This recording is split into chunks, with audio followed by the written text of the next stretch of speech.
So this is a beautiful picture for you to take home and put on your refrigerator, and just as a reminder of Jesus' resurrection and how he raised Lazarus from the dead and how he will raise all of us. So please take note of that. I do want to talk for a few minutes first about the story of Lazarus being raised from the dead. Martha said to Jesus when he finally arrived, "Lord, if you had been here, my brother would not have died." Now the amazing thing about this story is Jesus heard that Lazarus was ill. And Jesus loved Lazarus and Mary and Martha very deeply. And one of the striking verses in this story is it says that Jesus remained where he was for 2 days. Isn't that something? Now, if it was me and if it was you, we would just go right immediately to Lazarus, right? We'd go there right away. But Jesus waited 2 days. Why do you think he waited 2 days? So they will see his glory. What's that? So that the people would see his glory. That's right. Jesus realized that God's glory was going to be demonstrated through Lazarus being raised from the dead. That's why he waited 2 days. We live in a microwave society where we want things to happen right now. And Jesus doesn't always operate this way. He does things in his way and in his time to fulfill his purposes. There have been times in my life where I wanted to be healed right now. I wanted my legs to be straightened right now. And here I am in a wheelchair, trusting God that he is glorifying himself in my life, just as he glorified himself through the death of Lazarus. So Martha says to Jesus, after she says, "Lord, if you had been here, my brother would not have died." Then she says, "Even now, I know that God will give you whatever you ask him." So there is the statement of faith. Even though Martha was disappointed that Jesus had waited, she said, "Even now, I know that God will do whatever you ask him to do." And that's the way it was. The other verse I wanted to comment on in this story is verse 35 of chapter 11, which is the shortest verse in the Bible. Can anybody tell me what the shortest verse in the Bible is? Jesus wept. Jesus wept. Right, very good. Shortest verse in the Bible, John 11:35. And this is a very moving verse, isn't it? To realize how much Jesus loved Mary and Martha and Lazarus, and that he grieved over the death of Lazarus. This is a comfort to all grieving people to realize that grief is important. Grief is okay. Grief is something that we need to do. If grief was good enough for Jesus, grieving over the death of Lazarus, it's important for us as well. It's just very moving to realize how much Jesus loved Lazarus and Mary and Martha, and how much he loves us as well. And then, of course, we actually have the resurrection of Lazarus from the dead. "Lazarus, come out!" And that's exactly what happened. The dead man rose from the dead. Now, you would think that everybody there would just be rejoicing, right? You would think so. And there were some, when they saw the resurrection of Lazarus from the dead, they believed in Jesus. But you know, there were others that went back and reported to the Pharisees, to the religious leaders, what Jesus had done. And what did they do? What did they want to do? They plotted to kill Jesus. This just is amazing part of the story for me, that many believed, many who were there believed, but some plotted to kill Jesus as a result of him raising Lazarus from the dead. It amazes me. So there is a ripple effect.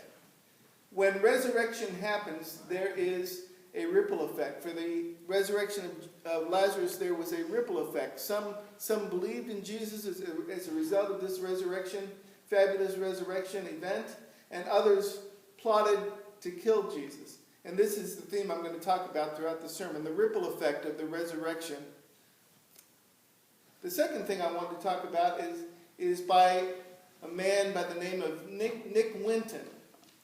Now, Nick Winton was a man who was planning a ski trip with a friend. And he called his friend about the ski trip. They were getting ready to go. And Nick's friend said, well, I can't go because I need to help some children who are being persecuted in Czechoslovakia. This was during Hitler's reign. And Nick's friend was trying to help these children from being massacred by the Nazis. And so Nick Winton canceled his ski trip and went to be with his friend to help these children. And the story is that he helped over 600 children in Czechoslovakia escape from Nazi persecution. It was a powerful, powerful thing. But the amazing thing is that these children, many of these children have gone on to help other children as well with their lives. And there's been kind of a ripple effect as a result of what Nick Winton did. You know, sometimes we don't think that our lives make any difference at all. And that's what I want you to realize, is that your belief in the resurrection of Jesus Christ from the dead, our belief in the resurrection has a ripple effect. Let me tell you one other story. There's a story of a young man named Eric who was looking forward to his wedding day. And while he was working, he had a summer job with the railroad. And while he was working, he was thinking about his fiancée and his wedding.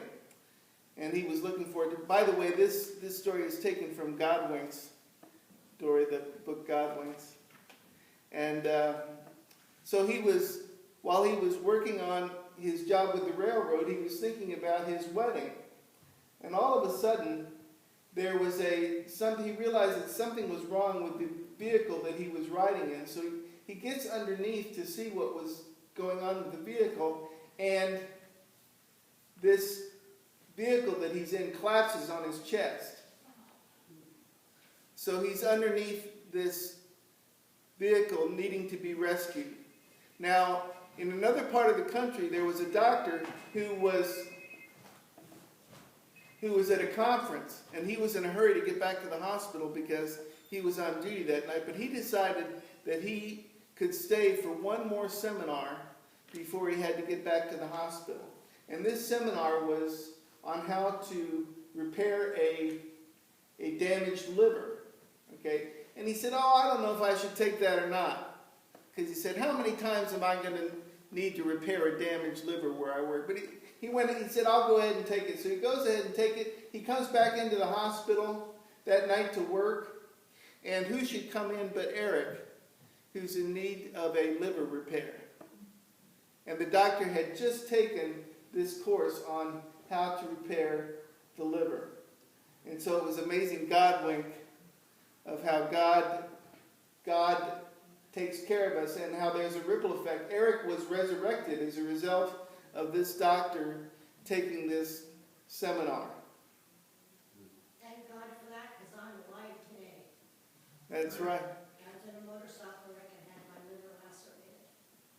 Were you? Really? Yes, and I wasn't expected to live for 2 days, and here I am today. Wow. Praise the Lord. Well, Jody, that was the last part of my sermon. What about us? And that's right. And wow, Jody, that's amazing. You've given the end of the sermon. How about that? We thank God for his miracle in your life, Geraldine. So Jesus Christ is alive, and the fact that he is alive has a ripple effect in our lives. He answers prayer. He touches us. He even does miraculous things when we're not expected to live, Geraldine. He saves our lives. I wasn't expected to live. He saved my life. All of us have stories of how God has answered prayer, right? And how he's touched our lives. God winks. in our lives, for which we rejoice. So the title of the sermon, you'll notice in the bulletin, is Do You Believe This? Okay? Do you believe this? And Geraldine, I thank you for your testimony, because your testimony today encourages us to believe that Jesus Christ is risen from the dead, that he loves and cares about us, that he's still in the healing business, that he's still in the miracle working business. Jesus Christ is the same yesterday, today, and forever. Let us rejoice, and let us pray.